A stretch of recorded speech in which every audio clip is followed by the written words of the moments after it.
at least mapapalaganap natin na itong technology na to hindi lang para sa mga professionals but also sa mga young ones. Like even mga high school graduate lang po. Pwede. Yung head ko dito is actually isa sa mga high school graduate lang din, di ba? Kaya naman niya basta marunong lang sumunod sa sistema. Mga nanay, pwede? Mga nanay. Actually, kahit retirement po, pwede. Retirement, pwede. Kasi merong source ng income pa rin po doon. Okay, paano? Source of income, yan lagi ang keyword. Source of income. Yes. Kumusta po? Is it a kabuhayang, kumikitang kabuhayan ng isang retiree, ng isang nanay, ng isang high school graduate? Gusto mo bang matuto ng agribusiness, crops, livestock and poultry, aquaculture, at ma-inspire sa mga success stories? Agribusiness How It Works! As a YouTube channel, Agribusiness features entrepreneurs, farmers, organizations, OFWs, investors. However, beyond our usual content and official endorsements, Agribusiness does not engage in other business dealings with them. While our viewers and featured individuals and entities may choose to pursue business deals with each other on their own, we encourage them to be cautious in doing so. Isa sa mga naging partner na namin sa ganitong industry is si Risati Tissue Culture Laboratory. And sir, ikaw ay partner dito? Partner po. Partner din ako kay Harvest Agribusiness Corporation. I see. And then ang advocacy namin, this is not kung gusto mo mag-put up ng lab, hindi ka namin pababayaan hanggang sa magkaroon na ka na ng marketing, andyan kami para to guide you. Hindi basta-basta mag-put up ka lang ng lab tapos iiwan ka na. Hindi ganoon eh. Kilalanin naman natin si Sir Dom. Ikaw naman pag-usapan natin. Yes, Okay, sir. ano ba ang background mo? Paano ka napunta dito sa field na to? Industry. Yeah. Actually, I'm a BS Biology major in Biotechnology graduate ng Rizal Technological University. Nag-OJT po ako sa alma mater ko, sa Plant Physiology Laboratory kay Ma'am Joviani. That was way back 2009. Okay. So, ang tissue nag-training kami through tissue culture. Yun mga conventional, yung usual na laboratory tissue culture setup ng laboratory. Grade, medyo may kamahalan, 24/7 ang aircon. So, wala naman, hindi ko naman sinisisi yun. But ang advantage kasi nun is doon ako natuto mag-tissue culture. Unang-una, ang tini-tissue culture namin is the Cavendish banana. Banana, okay. So, nagtataka ako, sa 2 feet na laki ng banana, pupugutin mo siya, kukunin mo yung halaman na ganyan, paliliitin mo, ilalagay mo sa loob ng bote. Sabi ko, hindi ko ma-rationalize bakit nila ginagawa yun? Okay, sige, tumutubo na yung halaman sa loob ng bote. Okay, sige, nagkakaroon ba ako ng interest? Wala. Kasi, bakit mo pinugot yung ganyan na kalaki? So, hanggang sa nakita ko, after few weeks or few months, ayan na, nagkakaroon na ng multiplication. Ito na po siya, yung pinakita namin sa inyo kanina. So, nung nakita ko na nagiging ganito na yung plant ko sa loob ng bote, sabi ko, ibig sabihin, pwede pala kahit anong halaman. Sabi ng professor ko, yes. So, nung time na yon, naisip ko magkaroon ng thesis namin on how you conserve Nepenthes alata. Alata pa yung nakikita sa Baguio na lugar, yung mga nasa gilid ng malalamig na area. So, yun pa lang. So, sabi ko, mas magandang yun yung gawin ko para makita ko kung efficient pa talaga ang tissue culture. And unfortunately, dahil konti pa lang ang kaalaman ko sa tissue culture noon, nag-failed ako sa tissue culture. Bale, hindi siya nagkaroon ng magandang feedback sa amin. Kaya nung nag-focus ako since 2009, bumalik ako ay nakilala ko si mentor, that was 2010, 2011, 2013 up to 2013 nagte-train ako sa kanya ng alternative. Medyo ngarag pa ako dahil hindi ko alam na ibig sabihin pwede pala kahit na gantong setup lang. Hindi ako maniwala eh. Kasi namulat yung isip ko sa setup na dapat yung materials mo, dapat ganito, dapat malinis yung facility, dapat naka-lab gown ka, dapat naka-PPE attire ka kapag papasok ka sa laboratory, dapat malinis yung lab. So, ganun yung namulat sa akin. So, nung tinuruan ako ni mentor ng setup, simplified and practical plant tissue culture, you don't need laboratory gown. Kasi isa pa yung sa nagiging factor namin. Hindi ko naman sinasabing bawal ka mag-lab gown ha. Sinasabi namin dito kasi syempre nagtitipid kami sa aircon. galing sa bulsa ng may-ari yung kuryente ng aircon, ay ng laboratory. So, kapag nag-lab count ka, isa yun sa factor na pwede ka makontaminate kung hindi enough yung lamig ng aircon mo. So, mag-evaporate yung pawis mo eh. So, magkakaroon ng microbial spores dun sa ginagawa mo and eventually, makokontaminate yung ginagawa mo. So, ang ginagawa na lang ng mga staff namin, white t-shirt will do. Tapos dito, sa ganitong technology, mahihirapan tayong i-maintain yung cleanliness, yung sterility ng laboratory.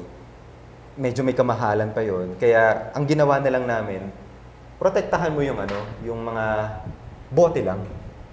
Kaya with this kind of technology, tissue paper lang po yan, tapos naglagay kami ng saturated na chemical, which is the copper sulfate.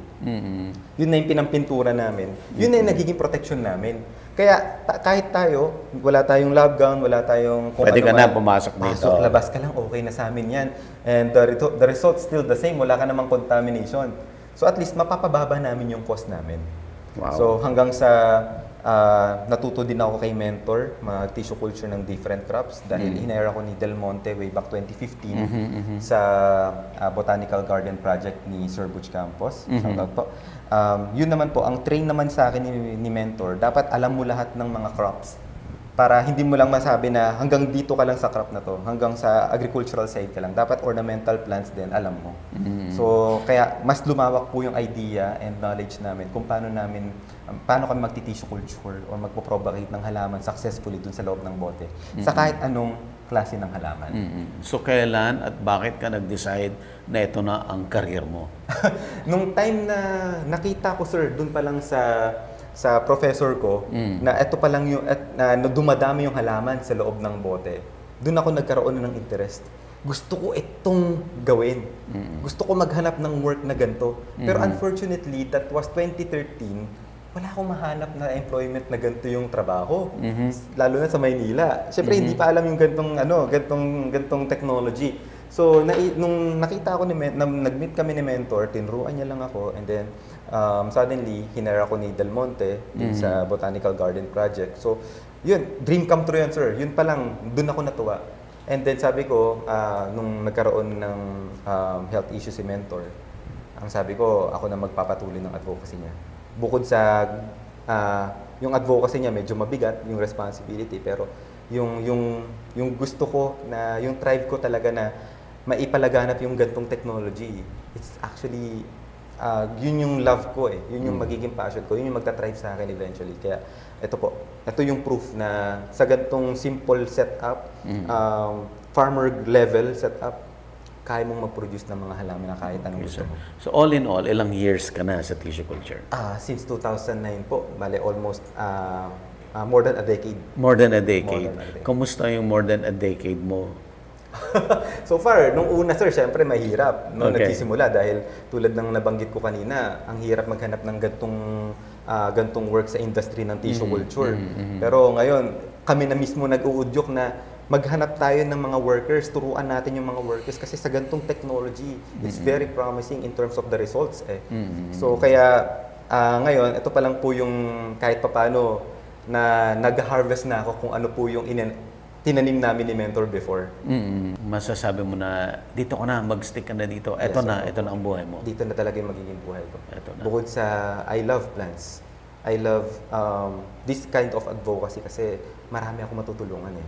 Mapapamulat natin, lalo na ang hirap sa mga farmers. Kung gusto ng mga farmers, hindi ko naman nila lahat, medyo close-minded sila na in terms of kung ano yung ginagawa nila, gusto nila yun na lang din. So sa ganitong technology, na-proof natin na kaya natin, matuturuan natin sila kasi ito, nagawa na natin, at least may idea na sila na mag-guide natin sila.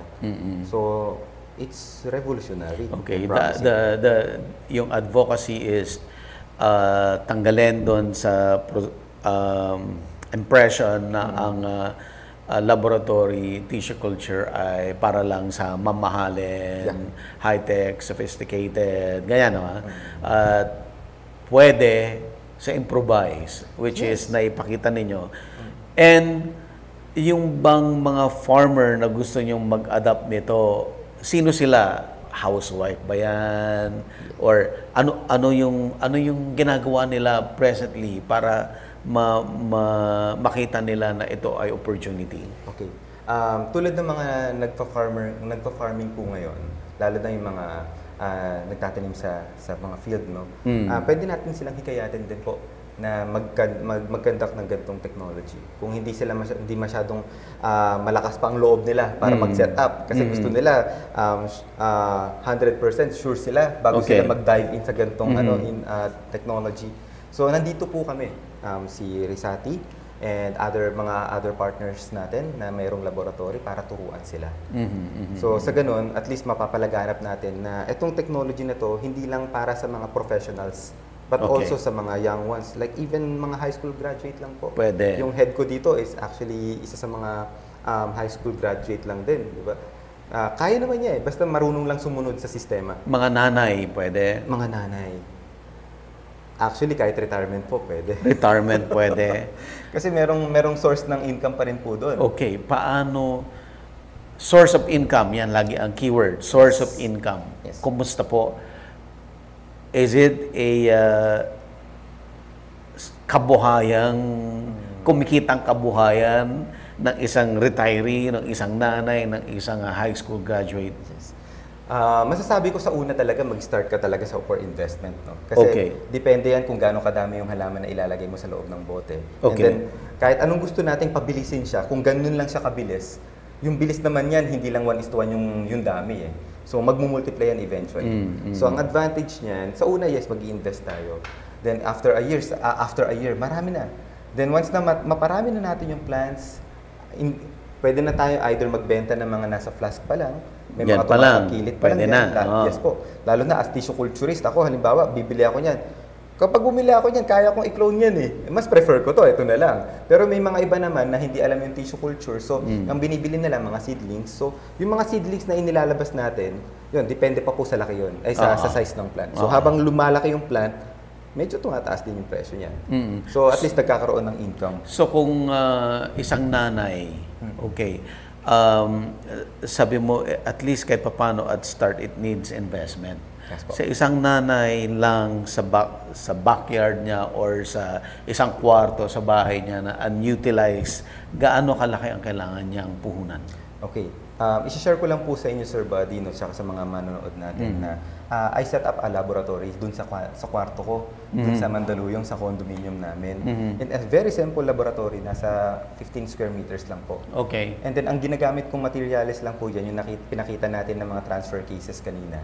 So, kasi hindi ko kaya yung ganun kamamahal na gamit, yung mga laminar flow hood. And then, yung mga gamit ko naman ng mga chemicals, bumibili lang po ako sa Shopee. Parang retail. Mga retail lang po. Kasi sa isang kilo, like for example, I'm going to buy calcium nitrate. Kahit yung mga Yara na brand, yung mga pellets po. Sa 20 grams na nandun sa isang kilo, makakagawa na ako ng 20 liters eh. So, mga fund ko lang po nun, around 5,000 pesos. Enough na po yun. So, doon ako nag-start. And then, paano naman yung autoclave ko? Yung autoclave ko, doon kasi natin ini-sterilize yung mga pagkain ng halaman sa loob ng bote. Bale, ang ginagawa ko naman po dyan, intermittent boiling. Gumagamit lang po ako ng kaserola. Tapos, parang steaming lang din po. Medyo may katagalan lang, around 1 hour, consecutive days. Tapos, once na sterilize ko na siya properly, i-observe ko kung may mga nagkaroon ng possible contaminants. Kung wala, doon sa isang batch na yon, ibig sabihin efficient siyang gamitin, pwede ko na siyang gamitin for cloning or tissue culture na. Okay, yung 5,000 na linabas mo sa inyong condominium na 15 square meter? Yes po, 15 square meter. Anong kinalabasan nun? Gaano kadaming pera kinalabasan nun? Hindi ko masabi, sir, no? Pero Okay. Nag-start ako ng 5,000 and then nagkaroon kami ng opportunity na mag-extend pa. Pero yung extension na yun, since maliit lang yung laboratory namin dun sa 15 square meters, binibigay namin or binibenta na namin sa mga partners namin. Like kay Risati, tapos yun, para hindi na sila mag-start from scratch, kinuklone na nila. Parang yun yung naging manufacturing area. Tapos para pag nagbebenta na kami, kuklone na lang nila. Hindi na sila mag-start from tissue mismo. Pero sumaya ka doon? Since dito pa naman po ako, sir. Sa kinita mo? Yes. Of course. Kasi, Okay. bukod doon kasi, sir, yung Yung supplies, and then yung mga gamit natin, yun, pati yun na-utilize namin, nabenta rin natin eh. So, hindi lang the technology itself, yung mga bottles, mga halaman sa loob ng bote, pati yung mga supplies, nagbebenta din tayo. Okay. So, For the nanays na ngayon, okay, ano ang best business model for them? Okay, good question. For me, kahit magawa ka lang ng transfer case kanina, Okay. and then buy some bottles, kung meron kang mga mayonnaise bottles na recyclable dyan, okay na yun. Pwede na rin, no? Pwede na yun. And then, I suggest, pwede ka namin suportahan, pwede po namin kayong suportahan.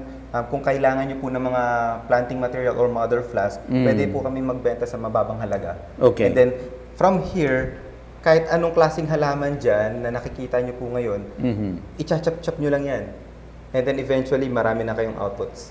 So, hindi lang po kayo bibili, i-guide pa po namin kayo. Okay. So, yun yung advantage kahit nanay. Okay. Sir, isa-isahin nga natin. Alin ang mga pwedeng pagkakitaan dito sa negosyo na to? Yes. From start to selling a plant. Yes po. Okay. So, sa start po, pwede tayong, actually dito, they are selling culture media na. No? Okay. Hindi Culture lahat media. ng mga household merong pressure cooker. So, yung media mismo na ready na to Itong parang planting, gelatin na to. Itong gelatin na to, pwedeng yun pala. Pwede na ang pagkakitaan Pwede yan. na pagkakitaan yan. Okay. What more, ito pang halaman mismo na i-clone mo na lang. And then, yung mga potted plants na natin. Potted plants Yung na mga yan. ipapakita natin. Yung mga nursery, yung maliliit Nasa pa. nurseries, Oh, maliliit pwede pa na po. rin ibenta. Tapos habang lumalaki. Habang lumalaki yon, palaki na palaki ang presyo rin. Palaki din yung presyo nun, sir. And then, bukod dyan, syempre, the training. Isa rin yun Training, sa mga yes. factor na pwede nating maging source of income. Kasi through training and consultation, pwede nagmamatter doon kung ano yung gusto nilang patubuin sa loob ng bote, and the training para ma-enhance yung skills nila. Kasi for me, tissue culture is not just procedural eh. It's actually a skill of an individual. Yeah. Pag nasanay ka ng mag-drive, motor o kotse, sa umpisa, ang hirap eh. Parang nakakatakot eh. Pero ngayon, ang dami na nga nagbabanggaan sa complacency nila, di ba? Pero ibig sabihin po, bale, ganun din sa tissue culture. So, Okay. umpisa, ang dami talagang struggles. Kaya, yung struggles na yun, ayoko nang ibigay sa inyo. Mag-start na kaagad kayo sa cloning. Dito. Yes. Doon pa lang, para mabilis na yung happiness ninyo. So, sa ganun, yung So, income, somebody, yung ROI ninyo, mabilis na din. somebody pwedeng mag-concentrate dito sa as laboratory producing etong anong tawag mo po dito, sir? Etong bote na to? Mother Na may- flask. Yun. Or yung mga Mary clones namin. Yun. So yun, pwedeng isang negosyo na yun. Isang negosyo Yung na yun. next na negosyo, yung ibang tao naman, eto naman bibilhin para paramihin. Yes. Yes. Kasi may mga bumibili din, ang gusto lang nila, ayoko mag-tissue culture. Yeah. Gusto ko, bilhin ko na lang yung tissue culture na ready na para i-acclimatize ko sa labas. O gusto ko na lang yung na-clone mo maganda. Yun, yung mga ganon. Tapos, Kung ibebenta mo kasi andun yung kayamanan. yes sir. Totoo yan. Andun yung kayamanan. Yun yung pwede kang magbenta ng million-million sa isang halaman. Actually, ganun yung nangyayari ngayon sa mga honestly sa mga Thai na nagti-tissue culture ng mga rare plants na may nakita silang bagong variety. Nagkaroon ng bagong formation ng clones, no? Ng pattern ng variegation. Bagong presyo yan. Yeah. I-mention ko lang din yung sila Perlas ng silang sila Sir Boyet, di ba? Ganigan. Sir Boyet Ganigan na naka-create siya ng halaman niya na bago and pinagkaguluhan yon, tinatawaran ng Indonesia ng ilang milyon, ganyan. Mga 7 million yun. 7 million. Grabe. Ganon katindi yung yung potential ng business. Okay, sir. Anything else na you want to impart to our audience bago tayo lumipat sa nursery? Okay, bale, thank you Sir Buddy sa buti nandito kayo para ipamahagi yung ganitong kaalaman na meron tayo ngayon, no? Inihikayat ko yung mga manonood natin na mga netizens natin na sa ganitong technology huwag kayong mag-alala dahil hindi naman kayo mag-i-start from scratch kasi nandito kami to guide you. we also conduct trainings, no? Hindi lang dito sa Rio Tutars, hindi lang, meron kami sa Maynila, kay Harvest Agribusiness Corporation, dito sa North, meron din po tayo sa Bacolod, meron din naman tayo sa iba't ibang lugar. Sa Bacolod, yung isa sa mga sineset up natin na laboratory sa Botanical Garden ni Dr. Annabel. So, sa lahat ng yan, medyo nagkakaroon na tayo ng nasa-saturate na natin kahit paano yung area. So, mag-inquire lang po kayo sa mga sinabi kong mga companies. I-accommodate nila kayo. And ang maganda po dyan, lahat yon kung technical ang approach, I will be the one to accommodate your concerns. So, lahat yan na-impart natin na iisa lang yung magiging purpose dapat ng lab. Dapat meron tayong pagkakakitaan. Dapat ang laboratory sustainable and efficient in terms of cost, in terms of the technology and research. Tsaka mahikayat natin na sa ganitong technology or agriculture, horticulture side, may mangyayari at may mangyayaring maganda, especially in terms of income. Dahil andito tayo sa Rio Tutars Laboratory. Yes po. Tama ba yung sinabi ko? Rio Tutars Tissue Culture Laboratory. Okay. Sir, paano makakontakt sila rito? Oh, yan po. Ibibigay na lang po namin yung contact ninyo kay Sir Buddy dun sa comment section po. Tsaka at the same time po, pwede kayo anytime pumunta po dito sa Rio Tutars Garden Resort. Dito po sa resort nila, andito po yung training facility nila. At andito yung Tissue Culture Laboratory. Andito yung Tissue Culture Laboratory. By the way, they are also accredited by TESDA. And also learning site ni Agricultural Training Institute ng DA. So, hindi lang siya basta-basta. Pero and at the same time, they will be the one to accommodate you. Pwede kayong pumasok sa loob, pwede kayong bumili ng flask, pwede kayong mag-tour dito, tsaka sa mga iba't ibang area po ng Rio Tutars Garden. So, ang kanilang contact details ay basahin nyo lang dito sa video description box. I-click nyo lang yon, no? Makikita yung description, andyan na po lahat ng details, phone numbers, Facebook pages, makikita nyo lahat doon para kayo makakontakt sa kanila. And maganda yung opportunity, tignan ninyo kasi baka ito na yung hinahanap nyo sa dami-dami yung nanonood ng agribusiness na naghahanap ng business na pwedeng umpisahan related to agriculture or not. Malamang baka ito yung bagay sa inyo. Yes po. And then by the way sir, idagdag ko lang po, they're also open for reselling ng mga plants. So mamimili na lang po kayo kung ano yung mga plants nila dito. Magugulat na lang din po kayo sa price, hindi ko na lang po sasabihin sa inyo para mag-visit po kayo dito sa amin. Kasi dito po relatively cheaper. Relatively cheaper. Cheaper. Okay. Dahil super nakokontrol namin yung dami ng mga plants. Actually, parang ang lumalabas nga dyan, yung ibang mga plants dito, mukha ng damo sa dami at sa bilis niya mag-grow dito sa loob ng laboratory. At ang ganda ng garden. Yes. Ang ganda ng resort. Yes po. At super interested ako doon sa variegated banana. ibang ano yan sir, ibang variety naman siya. Variegated banana lakatan. So hindi lang siya yung AA yung mga nako-clone natin, nako-clone ng ibang bansa. At least masasabi natin na dito sa atin meron tayong sarili na galing mismo sa lakatan, sa Musa acuminata. Okay sir, let's go to the nursery. Yes sir, opo.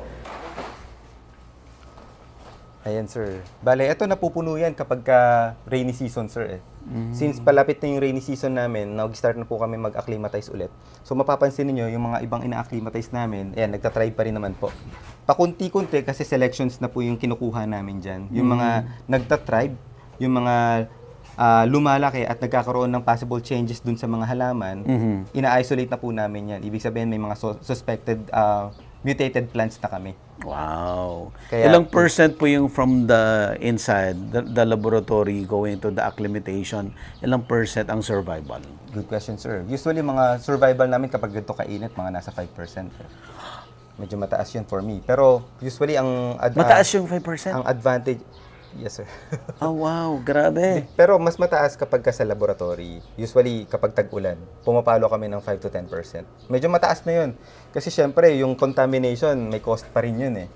So, okay pa rin naman siya kung tutuusin. Pero for us, babaan pa natin. Ayun po. Kaya ganun kami ka-meticulous in terms of hindi lang siya masyadong Instagrammable. Yeah. No problem. Kasi konti pa lang talaga yung inilalabas namin. Ayan. Actually, kaya meron kaming mga photos dito sa ilalim, sir. Ang purpose niyan para yung retention ng moisture eh. Kasi kapag ganito kainit talaga, hindi kaya ng plants. Kaya ito, yung mga gamit namin, mga microwavable box lang po. Galing, no? Yes, sir. Ang ginagawa namin kapag galing sa loob ng bote, sir, bale, gumagamit lang kami ng pinakuloang sphagnum moss plus perlite or Perlite, pumice. yeah. Opo. Bale, pinapakuluan namin siya para yung introduction ng bagong media niya hindi ganun kadumi. Kasi galing yung halaman galing sa loob ng bote which is 100% malinis. So gumagamit kami ng parang ICU ang dating, no? Yeah. Ang ginagawa namin using microwavable box, nilalagay namin yung mga halaman, nililinis namin, tinatanggal namin yung mga excess na gulaman, tapos pinapatong namin sa microwavable sa sphagnum moss, sinasara po namin for 15 days. Yeah. And then after 15 days, on the 16th day or 15th day, ino-open namin siya. Unti-unti, 1 inch gradual. po. Gradual po. And then after a day ulit, 1 inch ulit yung opening para yung relative humidity na 100% na sa loob ng bote, dapat ma-adjust niya dito sa atin, which is 60%. Yeah. Kaya yun po yung ginagawa namin for acclimatization, sir. Ito yung... Mas malamig dito. Yes, sir, opo. Bale, ito na yung grow out area namin. Ito, grow out. Bale, yung galing sa acclimatization area na kumpul-kumpul siyang nandun sa isang microwavable box, inilalagay na Isa-isa po namin na. siya. Opo, iniisa-isa na po namin siya dun sa mga seedling trays po. Bale, once na makikita nyo yung mga empty areas dyan, ibig sabihin meron kaming suspected na mutated plant dyan, either nagkaroon ng variegation, yun na pa yung kinukuha namin. Babalik sa... Actually, ina-isolate namin sa area ni Doktora Oo. para siya na mismo yun. Yung pang ano na lang yun, pang collection. Not for sale. Not for sale. Saka yung unauthorized person, not allowed. Yes, sir. Opo. Kasi dito talaga, yung ibang plant talaga, hindi basta-basta eh. Like for example, ito po. Ang kulay green lang siya, yung plant. Pero mapapansin nyo ito, may Yellow. variegation na. May variegation, mga variegation na siya. So, yun yung mga differences na kailangan i-select kasi ibang presyo na yung dalawang yan. Oo. Ayun, sir. Hindi lahat pare-pareho. Nagkakaroon Ito may sila ng mga variegation, possible no? mutation. Yes, sir. Mga variegated plants yan. Yun yung advantage. Ito yung isa sa mga sinasabi ko, sir. Ito yung nakita ko kanina sa loob.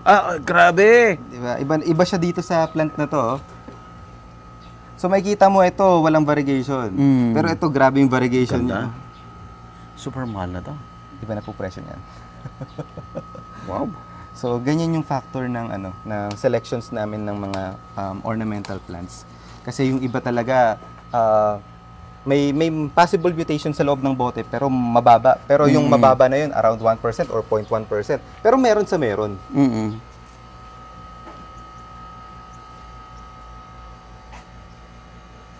Ito ganda. Yan, sir. Mga aglonema naman yan, sir. Galing din sa lab namin. Bale, ito, sir. Wow, ito yung ito isa sa na. mga tinayo nilang greenhouse dito. Ganda. Ito, ganyan talaga yung color niyan. We call it Philodendron warsawichii. Another mutated plant na Mutated yung color niya talaga yellow-green. Yung, parang All throughout, All yellow-green. throughout po, opo. Tapos, pag lumaki siya, nagkakaroon pa ng curve yung dahon, yung gilid. Oh. So, yun po. And then, we also have other philodendrons, alocasia. This one is alocasia serendipity po. Ito. Yes, sir. Opo. Ganda. Opo, sir. And then, Syndapsus. Ganda nito. Yan, lahat yan galing sa tissue culture, sir. Tsaka, ito po, yung mga monsteras nila dito sa gilid. Ganda ng greenhouse. Tapos, kasi kaya super init lang kaya, sir, kaya naglagay na kami ng ng mga overhead sprayer. And then we have Homalumenas. Ayan po, medyo mataas yung price yan, lalo na kapag nagmamahal. Talaga? Usually, they are selling it, depende po sa variety. Pero nasa 5,000 to 10,000 po, depende sa ganyang plant. Yan? Opo. Mas mahal po itong mga monstera dito sa gilid. Bakit ang mahal nito? Depende kasi sa variegation, sir. Tsaka sa variety ng halaman talaga. So, nagmamatter talaga siya. Kaya ang ginagawa na lang namin, yung iba, pinapalaki na lang muna namin. Ayan, sir. And then, ito po. Those are monsteras. Ito pong mga malalaki sa gilid. Ayan po, galing din po sa laboratory. Galing yan, tissue culture na to? Yes po. Galing tissue culture din siya. Makina. So, kumbaga parang ang concept kasi ni Doc, makita nila na pag ni-landscape, ito pala yung itsura kapag nandun sa labas. Bago kami maglalabas pa. And then we also have mga ring of fire. Ito po siya. Ayan. So, most likely po, yung ibang mga plants ngayon nasa Maliko. Kasi para Madami doon sa marami Maliko. kasi. Yung retention ng stress, yung stress kasi para ma-overcome namin. Kasi super init po. So, lalo na itong greenhouse kakagawa lang last 2 months ago. Ganda. Ayun, sir. So, dito sa namin, sa greenhouse, parang ang dating, this is just a viewing area of lahat ng capabilities natin. Pero eventually po, marami kaming kakailanganin pang mga greenhouse. Depende sa variety ng halaman na ilalagay namin. Yun, sir. Magkapamilya ba to? Ay, magkaiba, ma'am. Magkaiba. Ang ganda niyan. Actually, isa sa mga gustong-gusto ni Doktora talaga nang Parang, makolekta siya ng siya, hydrangea. Yung itsura niya. Yes. Yan yata yung, teka, Sorry, na-distract no problem po.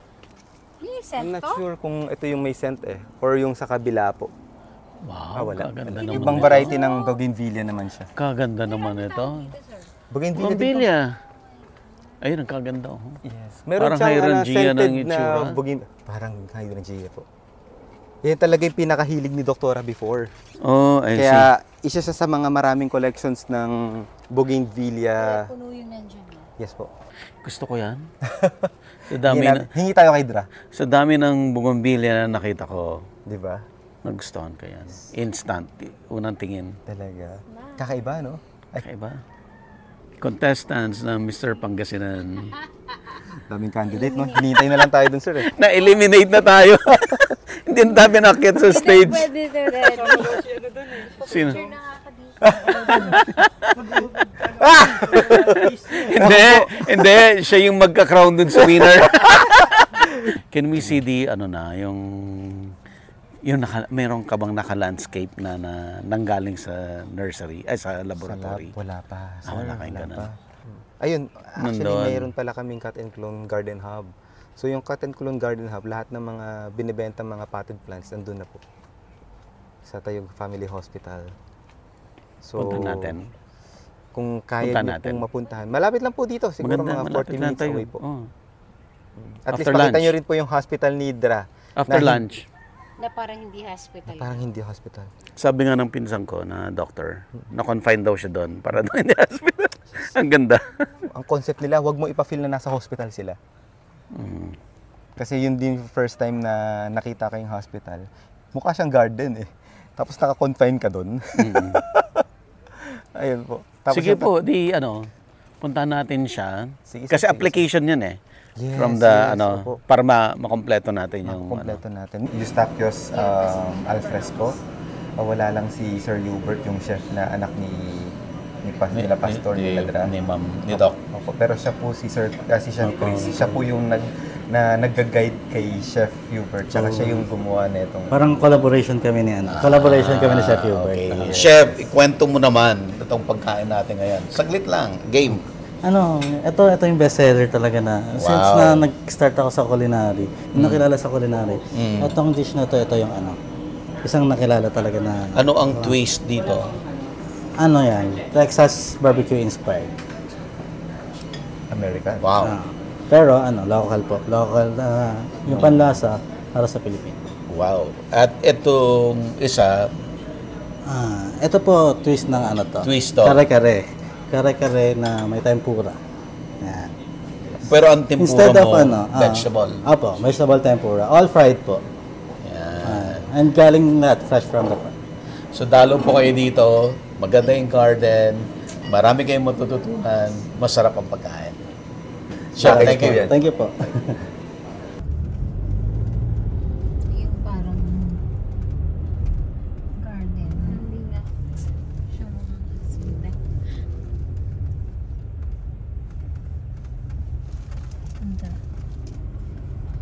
Afternoon, sir. Good afternoon, Pastor. Andun pa si Doktora, may kausap pa eh. Apo. Ay, Pastor. Isa daw. Ikaw na muna pupunta doon. Sabi mo, pinutusan ako, di sunod-sunuran. 9 years na po. 9 years na dito. Pero, itong Medical Arts Building, na-construct siya during the time of pandemic. Inadresan namin yung need. Yung, di ba may social distancing noon? Apo. Hindi makapag-clinic yung mga doctors namin noon. Dahil sa medyo masikip yung area ng outpatient department. So we decided na mag-construct kami ng Medical Arts Building para dito na dalhin lahat yung mga clinic ng mga consultants namin. Ito na po yung kinalabasan ng aming area of outpatient department. Ito, bawat clinic mayroong waiting area. So, ang entry ni doktor doon sa likod kasi may door din sa likod. Dito naman papasok ngayon ang pasyente. So, during the time of pandemic kasi, ito yung garahe ni doktor. Pag-park ng sasakyan niya, papasok na siya doon sa likod, nandun na siya sa loob, at yung mga pasyente dito naghihintay. Pag dinawag yung pasyente, papasok dyan. Ganda. We have 18 clinics. We have 100 consultants. So, ito yung ni-utilize nila. This is the outpatient department actually. Yung kabuuan nito. May kanya-kanyang specialty. Kaya ito na yung naganap during the time of pandemic. Kakaibang hospital, Pastor. Ito nga po sir, kasi maliban dun sa hilig namin sa mga halaman, Opo. gusto namin na as much as possible yung mga yung mga pasyente, at least mapapalamig yung area. At ito nga, naka-integrate nga, pati nga yung mga mga partition, social distancing kasi, kaya naglakay kami ng mga partitions nila. Sangkalan yan, dito nakaupo yung isa naman nandun sa kabila. Pero mayroon silang barrier na halaman. Ganyan yung namin. Yan po yung mga dinisahin po namin. I-retain nyo na hanggang ngayon. Niretain na namin kasi nag-i-establish naman na yung mga halaman dyan. So, naituloy-tuloy na lang po. Ayan po. So, pansinin po ninyo, bawat clinic, bawat consultant, may kanya-kanyang garahe. Yan. At Galing, least, hindi na pumupunta dito yung doktor. Papasok na lang siya dyan. Yung mga pasyente, dito yung waiting area nila. Kaya bawat pintuan, mayroong waiting area. Yan. Galing. Agribusiness merch is now available on Shopee and Lazada. Agribusiness, how it works. Instruct, inspire, succeed.